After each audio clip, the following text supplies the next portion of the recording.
Hey there. Welcome to Mike's Collection, episode 243. I'm Mike, and the part of my collection that I'm going to be talking about today is the latest wave of Transformers ReAction figures from Super 7. So this is another 6 figures, and all of them are based on the Transformers the movie, the animated movie, which was released in 1986, which introduced a whole bunch of new characters. So these are all characters that were introduced in that film. Now, we did get a wave of 4 figures in wave 4, which was also based on the movie, and that gave us a couple of new characters in Hot Rod and Galvatron, but then they also gave us just kind of a redo of Starscream. This time he had his crown on from the movie, and they gave us a version of Optimus Prime who, spoiler alert, was dead in the movie. So we got a dead figure of Optimus Prime. So a relatively small movie wave. Then for Wave 5, they went back to, the G1 cartoon of, 84, 85. Although they did include RC, who was the female character introduced in the movie. But now in this line again, we've got a full wave based on the movie. 6 figures. I've already opened them up here. But you can see the branding, Transformers, the movie, on the packaging. Now, I've grown to like all of these characters, and they've been around so long. Like 1986 was a long time ago. But when I was a kid, a lot of these characters felt so new, and they replaced so many characters that I really loved, that my relationship with these characters was a little iffy when I was a kid. I really didn't like the fact that they killed off so many characters that I liked. And while I'm all for them including these characters in the line as it goes on, I really don't like seeing whole waves dedicated to it, because I never know how deep Super 7 is going to go. I feel at any point they could say, we've lost the license to do Transformers ReAction figures. What you've got is what you've got. And I would rather have more of the 84, 85 characters, because that's when I did the bulk of my collecting as a kid, and some of my favorite characters are in those early waves. Like I'd like to see Gears and Inferno and Grapple and Hoist and Windcharger and Cliff Jumper. We haven't got any of those guys yet. And some of them would be so easy to do. Cliff Jumper is, basically a Bumblebee repaint. The Seeker Jets. There was 6 original Seekers. We've still only got 2. Starscream and Dirge, I think. So I'll be really bummed out if they don't get all 6 Seekers out there. Because ever since I was a kid, I've wanted to own like all 6 Seekers in one set, and I've never been able to do it. I have representation of all 6 Seekers in my Transformers collection over here, but like some of them are from Siege, and some of them are from Earthrise, or some of them are from like Combiner Wars. I just like to get a nice consistent Seeker team. So I really hope that the ReAction figures, eventually provide us with all 6. And they'd be so easy to do because they're primarily just repaints. Same as they've only given us 1 Insecticon in Shrapnel, and they've only given us 1 Dinobot in Grimlock. I'd like to see all those characters before we go, this deep into the line. But anyway, I'm hoping those ones will all come. And I do like all of these characters now. I just didn't like them so much when I was a kid. But anyway, I'm excited to get these figures. ReAction figures, I think, are super fun. They're not for everybody. They're very simple, 5 points of articulation. They're basically modeled after the old Kenner Star Wars figures. So, the designs are pretty basic, but that's what makes them charming. So, anyway, why don't we just jump right into it. I did film just a little bit of each figure while they were still carded, before I popped them open. I'll show you the figures in the packaging, and then we'll take a closer look at each one of them outside of the packaging. So, let's get to it. Here's a closer look at a carded Ultra Magnus. So a nice looking figure, which we'll take a closer look at outside of the packaging in a moment. But really cool artwork on there. These Transformer ReAction figures all have really great individual packaging for each character. Really like the artwork on there. And on the back of the package you get the cross promotion, which I think covers most of the previously released figures. Although I think there might be an omission or 2. But yeah, looks pretty cool. But let's open this guy up. So here is Ultra Magnus outside of the packaging. He looks pretty great. I think he's got most of the iconic features. Like, obviously he's lacking in detail, a lot of smooth surfaces, and that's to emulate the look from the cartoon. But, you know, as far as his distinguishing features, I think everything is here. And yeah, he looks good. I like the head sculpt. He's got a pretty big gun, which I'm not 100% sure if that's accurate to like the vintage toy or not, or the cartoon, but I imagine it's based on something. And you know, I'll go over his articulation quickly because it's pretty limited. Arms forward and backward, head turns side to side, and the legs kick forward, but they don't really kick back at all. They're kind of hindered by this piece here, but they can go out forward pretty much all the way into a sitting position. So yeah, he's pretty cool. There's not a whole lot more to say about the figure. The character himself, so like I said, he was introduced in the movie, and they were setting him up like, so he's a truck, just like Optimus Prime, and he's this heroic character, and this character who's he seems like a leader. Like, very clearly they seem to be setting him up as a potential new leader for the Autobots. And then you also meet Hot Rod, who's kind of a young, brash, like dickhead sports car. And when Optimus Prime dies, you think, you know, that Ultra Magnus here is going to take over the matrix of leadership, but it actually kind of chooses Hot Rod and he becomes Rodimus Prime. So I can't put myself back in the headspace of what it was like to first see that. I think I was so upset over Optimus Prime dying that I don't really remember how I reacted to Hot Rod becoming the new leader. I can't remember if I was surprised by that. Maybe that was already ruined by the toys before I saw the movie. I really don't recall having a reaction to that, but I think the intent is clearly that if you were seeing that movie for the first time without any knowledge of Transformers, you would think that Ultra Magnus is the heir apparent to Optimus Prime's leadership role. So if I have any complaints about this figure, I think he's too small. Because, you know, with these ReAction figures, like, he definitely doesn't need to be as big as Unicron or Devastator or anything, because he wasn't that big of a character. But if I bring out a standard character like Cyclonus, who we're going to take a look at in a minute, like, they're the same height. And I just feel Ultra Magnus was always kind of portrayed as a much bigger, bulkier character. Because the vintage toy from the 80s, it was kind of a weird thing. So it was, like a lot of Transformers, originally released in Japan under the Diaclone line. And it was basically a new version of the original Optimus Prime toy with a new set of armor. Now, I don't really think Diaclone had much of a storyline. It was just a bunch of figures. So I don't know if their intent was that the new Optimus Prime with the armor was just supposed to be a new armored up version of that same character. But when Hasbro imported it over here, they made him a new character. But it was a weird toy because you get it and it's this big shell.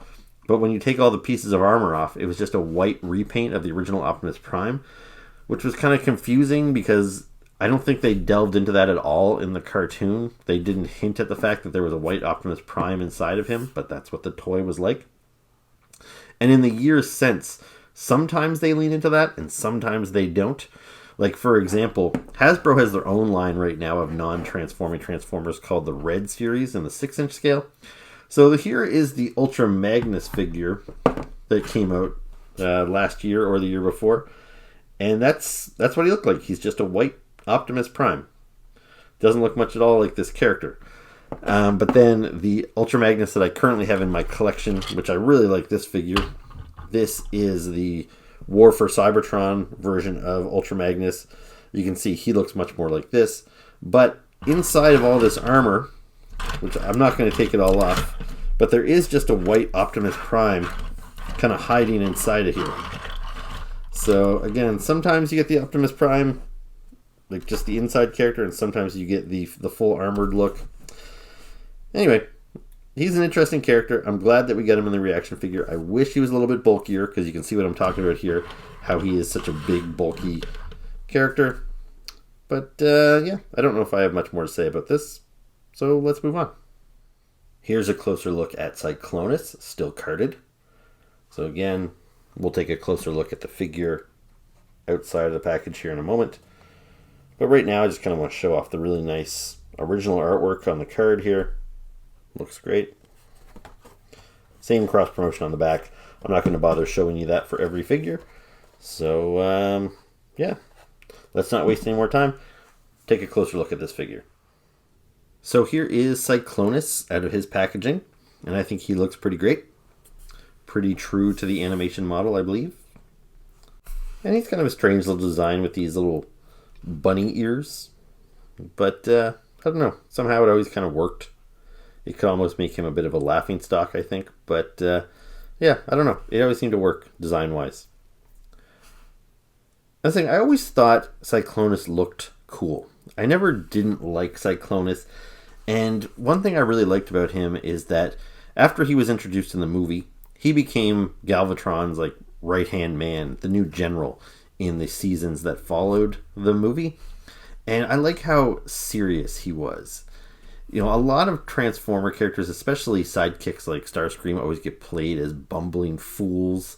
You know, even thinking back in Masters of the Universe, like Merman, Beastman, they're always kind of clumsy oafs.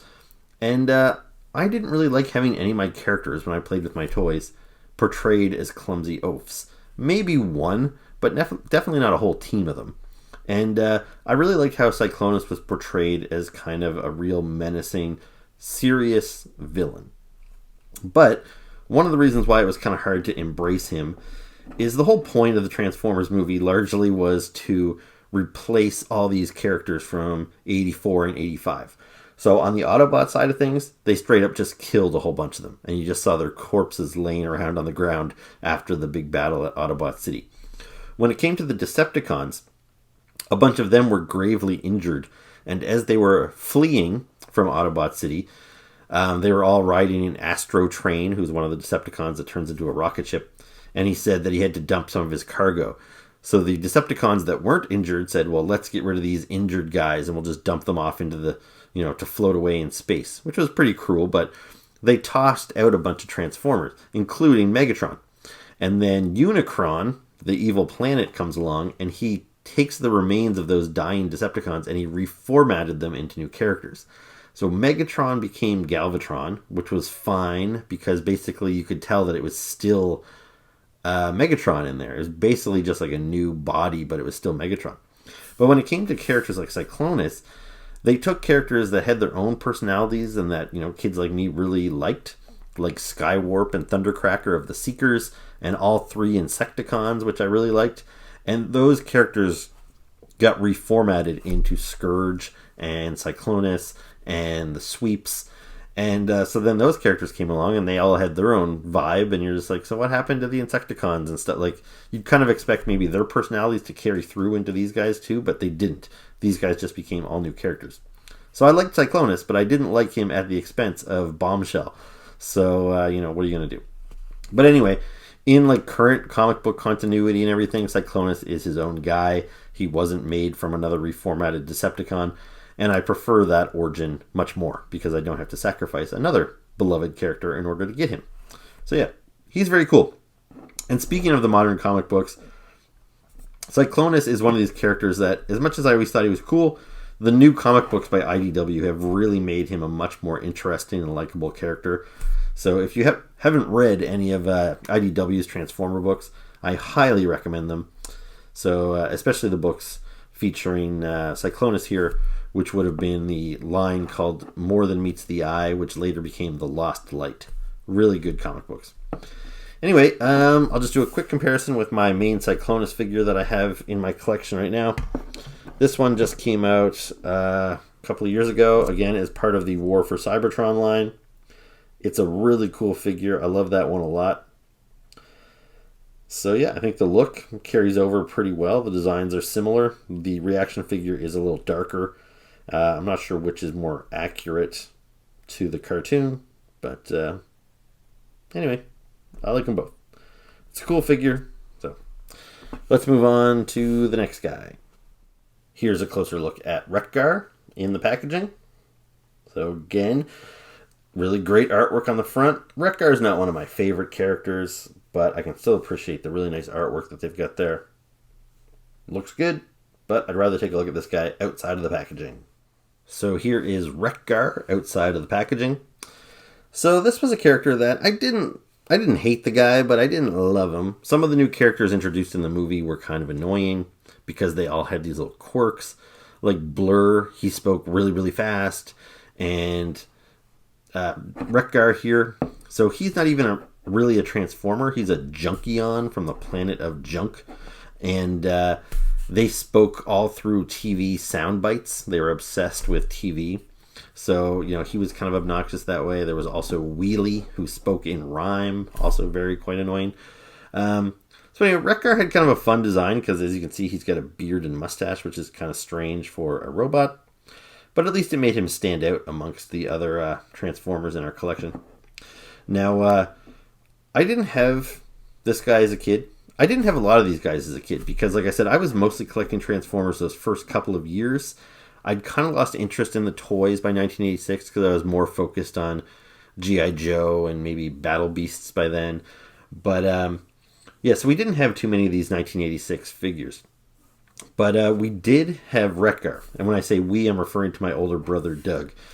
And I don't think he bought him or got him for Christmas or anything. I think this might have been one of the figures that there was some weird kid that my brother went to school with named Dougie Dodman. And he would give you his toys for doing the weirdest things. And my brother, Doug, got a couple action figures off of him just because he would challenge him to a game on the monkey bars. I forget what they called that right now, but basically you hang from the top of the monkey bars and you swing your feet at each other trying to knock each other down. And Dougie Dodman would if you play on the monkey bars with me, I'll give you my Wreck-Gar figure. So I think that's why we had this figure in our collections. And it was a cool toy back then. He transformed into a motorcycle. He was kind of a big, blocky Transformer figure. He looked a little different than a lot of the 84, 85 ones because he didn't have that die-cast metal that a lot of those earlier Transformers did. So anyway, those are my thoughts on this guy. I think he looks really cool. He looks true to the cartoon. The only other Wreck-Gar I have in my collection is from a few years back. I think it was under the Generations line. So here he is. And as you can see, he has a lot of the... he transforms into a motorcycle. He has the beard and mustache. He still has the, spinning axe weapon. So he's got a lot of Wreck-Gar's characteristics, but he really doesn't look like Wreck-Gar. Now, usually I do prefer my toys to look like they did in the cartoons and stuff. And there actually was a really nice Wreck-Gar figure that came out, I think, just last year as part of the Studio series. With most other characters, I probably would have went ahead and replaced a figure like this with the new Studio series version. But because Wreck-Gar has never been one of my favorite characters, I really didn't feel the need to shell out another $40 to get a screen accurate one. This one always was good enough for my Transformers collection. So yeah, this guy will remain in my Transformers collection, but I am happy that I was able to add this much more cartoon accurate version via the ReAction line. So yeah, not bad. Although, just glance at him now, those little, guns popping out of his chest, they do kind of look like very weird pointy nipples. So I don't know if I'll ever be able to unsee that now that I just noticed it. But anyway, let's move on to the next one. Here is the Quintesson inside the packaging. Again, some really nice artwork on there that showcases the different faces on the figure, which we'll be able to see all 5 faces once we get this guy outside of the packaging. One thing to kind of note about this figure is if you wanted to pin these figures up on your wall, which is what I used to do for a while before I was opening them all up, most of them have the same size bubble, so it adds about that much weight to the figure. It should be noted that this is a pretty thick bubble on this guy, so this figure might be a little heavier to pin to your wall, so just something to keep in mind, I suppose. So here is the Quintesson, or Quintesson, outside of the packaging. And these guys were weird characters that were introduced in the movie.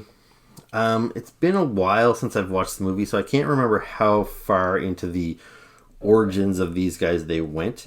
I think they might have explained maybe in later episodes of the cartoon, because these guys kind of carry on to be villains in season 3 of the Transformers cartoon. But I think these guys were the ones that created the Transformers. I might be wrong on that, but I think that's what they said in the cartoon continuity. So these guys are kind of weird. The Quintessons were tentacled creatures. This particular one, he is like a big egg with these 5 different faces. And in the cartoon, they all had distinct personalities. So as they talked, they would spin around and sometimes they would argue with each other. And this one in particular was called the Quintesson Judge. So they put on kind of a mock trial when they captured some of the Autobots. And, they all would spin around and say, guilty, guilty, guilty. But there were other Quintessons that had different roles, and they looked a little different. And it was strange because some of them seemed to have like biological tentacles, which made you wonder, are these things like pure robot, or are they biological in part? Is there a living thing inside of this egg here? I don't know. There was lots of questions about these guys, and they were just a very weird thing. But anyway, this was one of the things that I wasn't necessarily thrilled about when I first saw the movie. But over time, they've kind of grown on me, and they seem like they're kind of an important part of the Transformers lore. And I wanted to have a Quintesson figure for a long, long time. It seems kind of crazy to me that this is one of those characters. They were featured prominently in that 1986 movie, but they never made a toy of them for decades. Another character like that was RC, the female Transformer. She would have been the first ever female Transformer, so it seems like a no-brainer that Hasbro would put out a toy of her in case, maybe there's some crossover appeal for little girls or something. But decades went by before they put out an action figure. So while I was waiting for them to make a Quintesson Judge action figure, I actually bought this toy here, which is a third-party Quintesson, which basically means it's an unlicensed toy. So when I bought this, it wasn't actually called a Quintesson. They had to come up with some other name. But clearly, you can tell by looking at it that it is supposed to be a Transformers Quintesson Judge. He's just kind of a bootleg for all intents and purposes. And then it was just about 2 years ago that Hasbro finally put this figure out as part of its War for Cybertron line. So this is its first official Quintesson figure. Its first and only. So you can see it's just a hovering egg. So they come on these like little plastic bases, which represent kind of an energy beam that helps keep it aloft. This one here comes with this green display base, which you can remove it from that base. This figure here, when I first saw it in the packaging, I thought maybe this was a suction cup. It kind of looked like it, but it is not. It's just hard plastic. Anyway, he does have a little accessory. You notice he comes with this one little gun, which he's holding, so you can take that out of his tentacled arm there. Anyway, it's kind of a fun little figure. It's a fun, weird little character. And, these guys were often featured as a group. I think there was like 5 of them in the scene in the movie when they were judging the Autobots.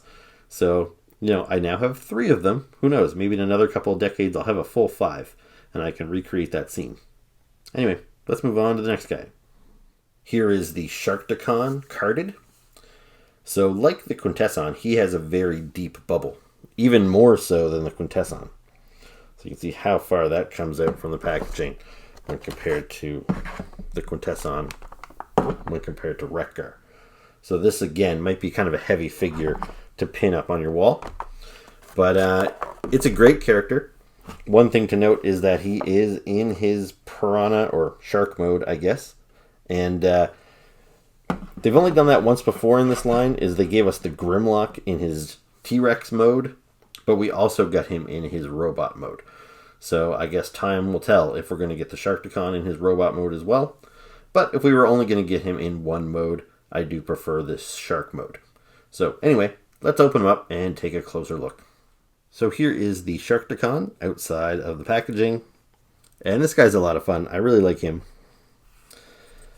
So, yeah, he's a Sharkticon. I don't know what kind of shark he's based off of, because he doesn't look like any shark I've ever seen. He looks closer to like a piranha, or maybe one of those like angler fish that live at the bottom of the ocean or whatever. He's definitely kind of a creepy sea creature, but anyway. And I think this looks really good. I think, like Grimlock, when they give you the beast mode, I think it actually looks less like a ReAction figure than the other ones do. Like the simplified design doesn't carry through as much when you see the creature designs. So I think this looks really good, actually. For articulation, because of the shape of him, he doesn't move as well as the other figures. So his legs move forward and backwards, but, you know, if you move them out of pretty much their standard position, he becomes pretty useless.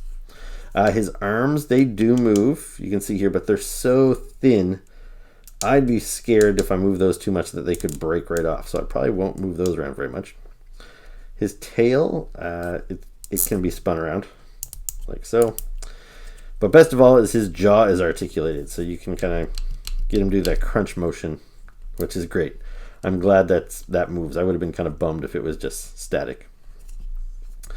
Anyway, the Sharkticons, again, like all these characters introduced in that 1986 movie, I don't think they ever spoke.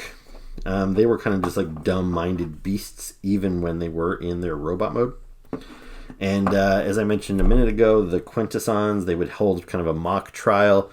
If they determined you were guilty, which I think they always did, they would dump you into the pit of, like a watery pit that was infested with Sharkticons, and they would eat you up. So I had that Sharkticon toy, actually. So even though I wasn't buying a whole lot of Transformers in 1986, the Sharkticon was one of the few I had.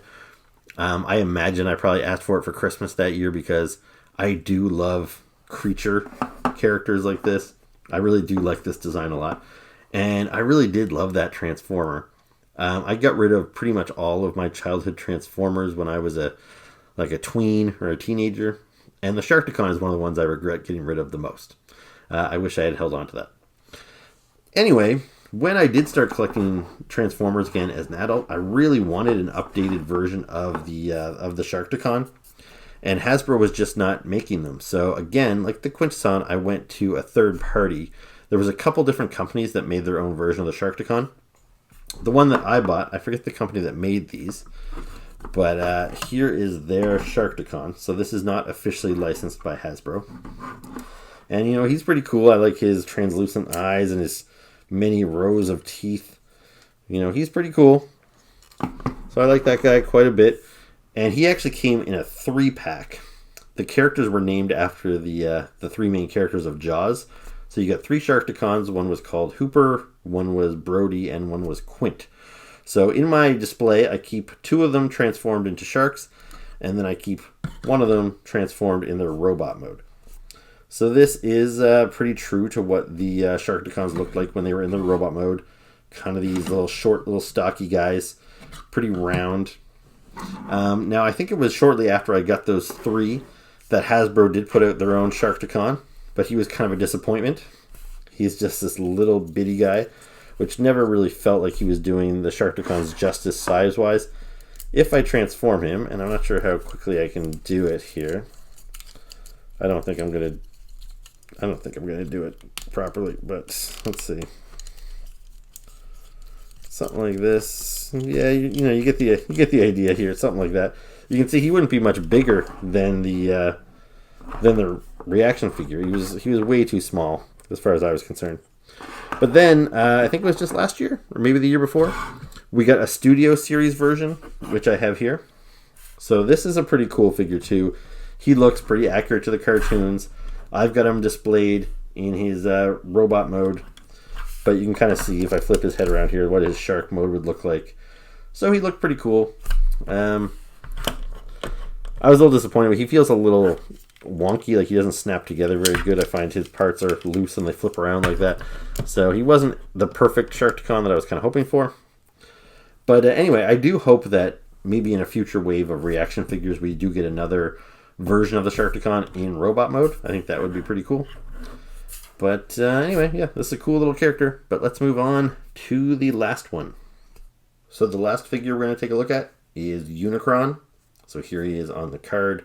Now this is a larger figure, so I can't even fit the card on the screen. So some really cool artwork there for him. Kind of silly, but that's because it's a silly design in general. This big chubby robot here. But just to give an idea of how much larger this one is compared to the other figures. You can see there he's, I don't know, maybe about 1.5 inches or so bigger on the card. I think this is the same size card as we got on the Devastator earlier on in the line. But anyway, it's a cool figure. I think the back of the packaging is the same as everybody else's. It's got the same cross promotion on there. Now, I was wondering if perhaps this would have all the characters because it's a larger card, so they would have a little bit more room. Now, off the top of my head, I don't know how many characters are missing here. Like, some of these store exclusives and the variants are missing, but that doesn't surprise me. But Prowl, at least, the Autobot cop car, he's not here, and I'm not sure if there's anybody else omitted. So even with the bigger card, they couldn't squeeze all the characters on here. But anyway, let's pop this open and take a look at Unicron outside of the packaging. So here is Unicron outside of the packaging. And as I mentioned, this figure looks pretty silly. The design is kind of goofy. It's not true to the animation. When Unicron was introduced in that movie, he was big and menacing and scary. He started off mostly as this big planet that had like kind of a almost like a black hole in it. It would suck up other planets, and it had these teeth, so it looked like this big orb was chewing things up as it was sucking them up. And it wasn't until late in the movie that you even realized that Unicron could transform from a planet into a big giant robot, and it was super cool. I really liked the design of Unicron. But as I said, with the Quintesson and with RC, there was quite a few characters introduced in the movie that didn't get toys, and Unicron was one of them. And with him, it makes more sense because he was so big. Like, he was a transforming planet. So it would be pretty tough to make a toy in scale with your other figures. But apparently Hasbro tried, or they considered it. I'm not sure when this was revealed. I'm not going to pretend to know all the details, but I think at a Transformer convention several years ago, they brought with them a prototype of Unicron that they had created back in the 80s that they had considered releasing, but they didn't. I don't know if it was just cost prohibitive or maybe they weren't happy with the design, but it never came out. But fans did see a prototype of Unicron, and it looked like this. Now, it was probably quite a bit bigger than this. I don't know how big it would have been. Maybe, I would guess at least 12 inches or so back in the day. But that toy never saw the light of day. Now, since then, we have gotten multiple Unicron figures. I do have one in my collection right now that's about 18 inches tall, and I'm pretty happy with it. It's pretty cool. But Hasbro just recently did a crowdfunding campaign. I think it was just last year, and they made a gigantic, I think it was 3-foot tall Unicron. Looked super cool. I would love to have it in my collection, but it was crazy expensive and takes up way too much room, so I passed on it. Anyway, I am happy to get this Unicron, and I hope that they give us a cartoon-accurate Unicron in the future. But I really do like that they gave us this, prototype Unicron. It's kind of just like a fun little thing that Super 7 seems to do. Like, they give us ReAction figures of G.I. Joe characters that never had toys in the old line and things like that. And so, yeah, this is the kind of just fun nod that I don't think Hasbro would ever put out in their main line. It would probably be too niche, and it would probably be really expensive. But yeah, to get it here for like $30 from Super 7, I'm totally down with this. I think it looks really cool. So, yeah, he is just a big planet, essentially, with arms and legs popping out of him. But when I got this guy opened up, I will say that his articulation is pretty weak. I'm not necessarily surprised by that, but you saw how far some of the other guys' legs could go. But that's how far his legs go. There's no, you can't have him sitting down. And let me just bring Ultra Magnus back out here for a second so you can see size-wise. So clearly not to scale, a truck versus a planet. But I think this is about as big as you would want to go for the ReAction figure line. I think if they tried to make this guy 2 foot tall, it would just be too much and cost prohibitive. So, yeah, I'm fine with this. But yeah, like his legs, he can kick all the way up forward. This guy, not even close. And then his head turns side to side still, so that's fine. But the arms, I don't know why. I probably should have expected this when you look at this figure. I guess it's pretty obvious how his arms are going to go. But I would like him to be able to do this. But he does not do that. The way his arms are curved and the way his body is curved, when you lift his arms up, they go like this. So he can basically rub his belly. But he can't punch anybody. So, I don't know. I think that looks kind of goofy. I figure Super 7 probably could have came up with a way for the arms to swing forward rather than just swing wrapping around them like this. I really don't like that, but let's be honest, I'm a 45-year-old guy. I'm not going to be playing with these toys. They're basically just going to go on display like that, and I think he's a great display piece. But yeah, if you were buying these to play with, that's kind of annoying. Kind of takes the fun out of them when you can't punch anything. So, yeah. I don't know if there's much more to say about this guy. He's cool. I like this whole line. This whole wave was pretty cool. So, yeah. Why don't we wrap this up? Okay, so that was my review of Super 7's Transformers ReAction Figures Wave 6. So I hope you enjoyed it. If you did, please make sure to hit the like button, hit the subscribe button, leave comments below, and stay tuned for another video because I have a brand new wave of Super 7's G.I. Joe reaction figures, which will probably be the next video that I post. So if you're into reaction figures, stay tuned for that one. Anyway, I'll see you next time. Ciao.